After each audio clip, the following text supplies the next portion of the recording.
ए C minus B square का behave हम कैसे ऑब्जर्व करेंगे? A C minus B square positive है तो हमें मैक्सिमा मिनिमा मिलेगा। A C minus B square अगर नेगेटिव है तो नीदर मैक्सिमा नॉर मिनिमा मिलेगा। बट अगर A C minus B square equal to zero हो जाएगा ना, फिर हम कुछ भी नहीं कह सकते। मतलब हम ये भी श्योरिटी से नहीं कह सकते कि नीदर मैक्सिमा नॉर मिनिमा, उस केस में कुछ भी हो सकता है। तो हम वन बाय वन सारी बात लिख लेते हैं। ए सी माइनस बी स्क्वायर अगर पॉजिटिव है फिर तो सीधा ही, ए नेगेटिव है फिर तो पॉइंट ऑफ मैक्सिमा।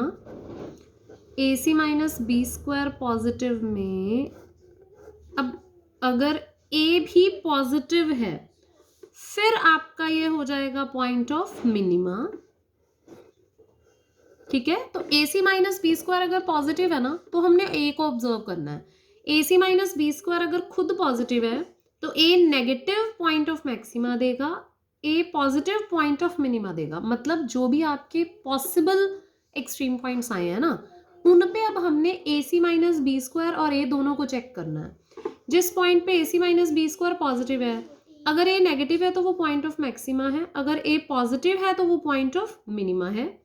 दूसरा केस, अगर आपका ए सी माइनस बी स्क्वायर खुद ही नेगेटिव हो जाता है, नेगेटिव के केस में सीधा ही काम खत्म है।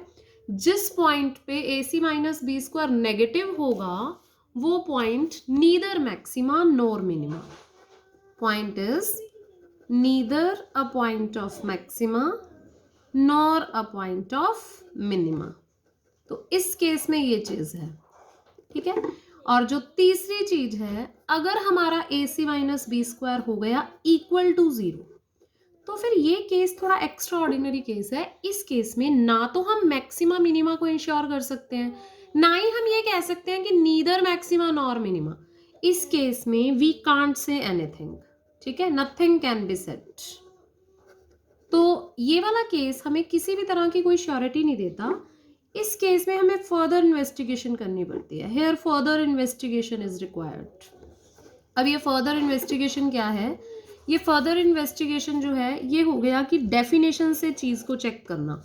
डेफिनेशन का क्या मतलब है? मान लो आप किसी पॉइंट ए बी पे काम कर रहे हैं, ठीक है, अगर ये आपको किसी फंक्शन की मैक्सिमम वैल्यू प्रोवाइड करता हुआ ये पॉइंट, तो फिर इस पॉइंट पे जो फंक्शन की वैल्यू है वो इसके सारे नेबरिंग पॉइंट्स में से सबसे ज्यादा होने वाली है, अगर ये पॉइंट ऑफ मैक्सिमा हुआ तो, है ना। तो अगर मैं नेबरहुड का कोई भी point a plus H B plus k ले लूँ और हम ऑब्जर्व करें कि f of a plus H B plus के minus F of A b क्या है, तो क्या होगा? अगर ये ए बी हमें मैक्सिमम वैल्यू दे रहा हुआ तो ये वाली वैल्यू अपने सभी नेबरिंग वैल्यूज से बड़ी होगी ना। बड़ी होगी तो इसको माइनस करने पे ये हमें नेगेटिव साइन देगा। मतलब अगर ये लेस देन जीरो आता है तो इसका मतलब है जो ए बी है वो पॉइंट ऑफ मैक्सिमा है। और इसी तरह से अगर आपका ये लेस देन जीरो की जगह ग्रेटर देन जीरो आ जाता है, A plus H B plus के minus F of A B, अगर ये हमारा ग्रेटर देन जीरो है, इसका मतलब नेबरिंग वैल्यूज इस वैल्यू से बड़ी हैं। दैट मीन्स ये सभी नेबरिंग वैल्यूज से छोटी वैल्यू दे रहा है। तो इस केस में आपका जो पॉइंट ए बी है that will be a point of minima. So this was all about a function of two variable. कि फंक्शन ऑफ टू वेरिएबल के केस में हम पॉइंट ऑफ मिनिमा या पॉइंट ऑफ मैक्सिमा कैसे observe कर सकते हैं। ठीक है, इसके लिए हम अब कुछ किसी एक प्रॉब्लम पे काम करके देखते हैं।